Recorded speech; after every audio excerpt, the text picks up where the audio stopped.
बच्चे का नाम था विलियम जेम्स और उनकी जिंदगी में बहुत सारे प्रॉब्लम्स थे। इतने सारे कि आपको अपने लाइफ के प्रॉब्लम्स छोटे लगेंगे। आंखें कमजोर, पेट में गड़बड़, जो खाते थे वो उल्टी कर देते थे, इसलिए उन्हें हर चीज संभाल कर खिलाना पड़ता था। कानों से ठीक से सुन नहीं पाते थे। साथ ही पीठ की हड्डियों में इतना दर्द रहता था कि वो ना कभी ठीक से बैठ पाते थे और ना ही ठीक से खड़े रह पाते थे। इस वजह से वो अपने ज्यादातर समय घर पर पेंटिंग करते हुए बिताते थे, क्योंकि वही उन्हें अच्छा लगता था। उन्होंने वो पेंटिंग्स बेचने की कोशिश भी की, पर बिके नहीं।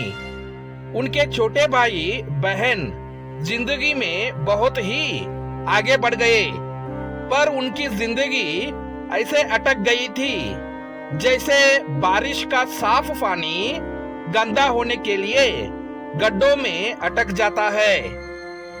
उनके पिताजी बड़े बिजनेसमैन थे, बहुत पैसा था उनके पास, तो कहीं से जुगाड़ करके उन्हें हार्वर्ड यूनिवर्सिटी में दाखिला दिलवाया दिया था। पर वहां पर भी उनका मन नहीं लगा। उन्हें एक बात कचोटने लगे कि वो चीटिंग करके या कोई फ्रॉड करके यहाँ आए, अपने मेहनत से नहीं। इसलिए हार्वर्ड यूनिवर्सिटी को उन्होंने अलविदा कह दिया और वहां से निकल गए। पर पिताजी के डांट फटकार के वजह से वापस घर नहीं गए।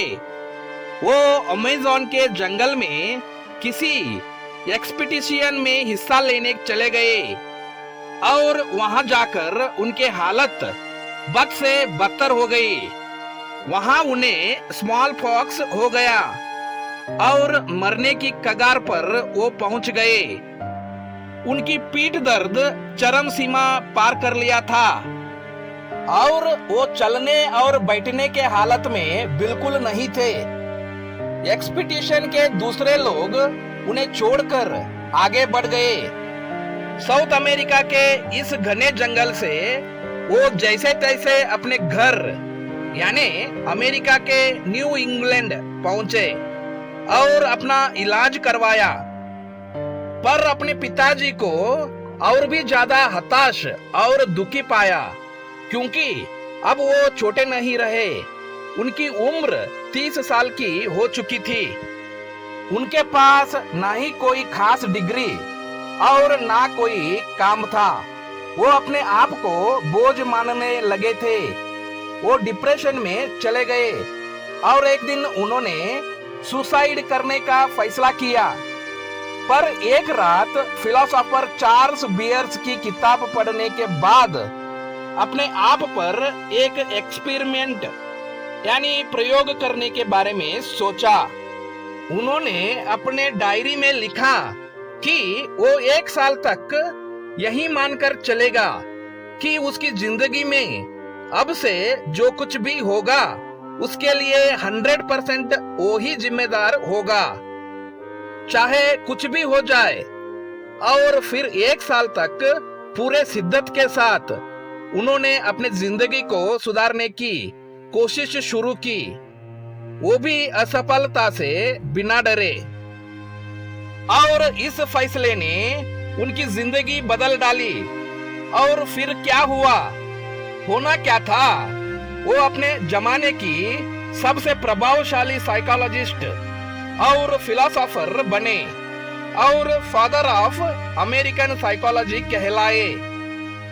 उनके काम को कई भाषाओं में ट्रांसलेट किया गया है, जो आज भी पढ़े जाते हैं। विलियम जेम्स हार्वर्ड के साथ साथ कई सारे यूनिवर्सिटीज में लेक्चरर्स देने जाने लगे। बाद में कई बार उनसे कई लोगों ने जिंदगी की इस बदलाव के बारे में पूछा, तो उन्होंने हमेशा 100% जिम्मेदारी लेने वाले प्रयोग को क्रेडिट दिया, क्योंकि उस एक प्रयोग ने उनके जिंदगी को बदल दिया था। अब इतने सारे चैलेंजेस के बावजूद अगर विलियम जेम्स अपनी जिंदगी की 100% रिस्पॉन्सिबिलिटी ले सकते थे तो क्या हम नहीं ले सकते? हम क्यों अपनी समस्या का दोष हमेशा दूसरों पे डालते हैं, भगवान के सामने गिड़गिड़ाते रहते हैं? क्यों एस्ट्रोलॉजी भगवान सौभाग्य, दुर्भाग्य, काल सर्प दोष, ये दोष, वो दोष, पुनर्जन्म, इन सब चीजों का कॉन्सेप्ट अगर नहीं होता तो तब आप अपने लाइफ में हो रहे घटनाओं के लिए किसे जिम्मेदार ठहराते?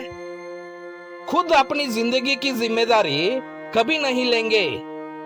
एक एग्जाम्पल लिया जाए तो वकार यूनिस के फास्ट बाउंसर से एक बैट्समैन का नाक टूट जाता है, पर वो बैट्समैन का हिम्मत नहीं टूटता।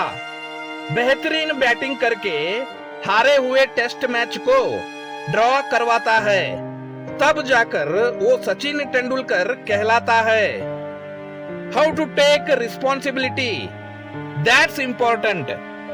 और देखिएगा, ये प्रयोग जब आप अपने आप पर करेंगे तब आप कॉन्फिडेंट महसूस करेंगे। किसी ने सच कहा है, सवारी अपनी सामान की खुद जिम्मेदार है। यहाँ सवारी कौन है?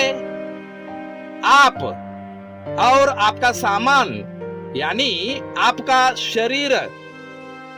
ध्यान रखिएगा कि जिंदगी में जो कुछ भी हो रहा है उसके 100% जिम्मेदार आप ही है।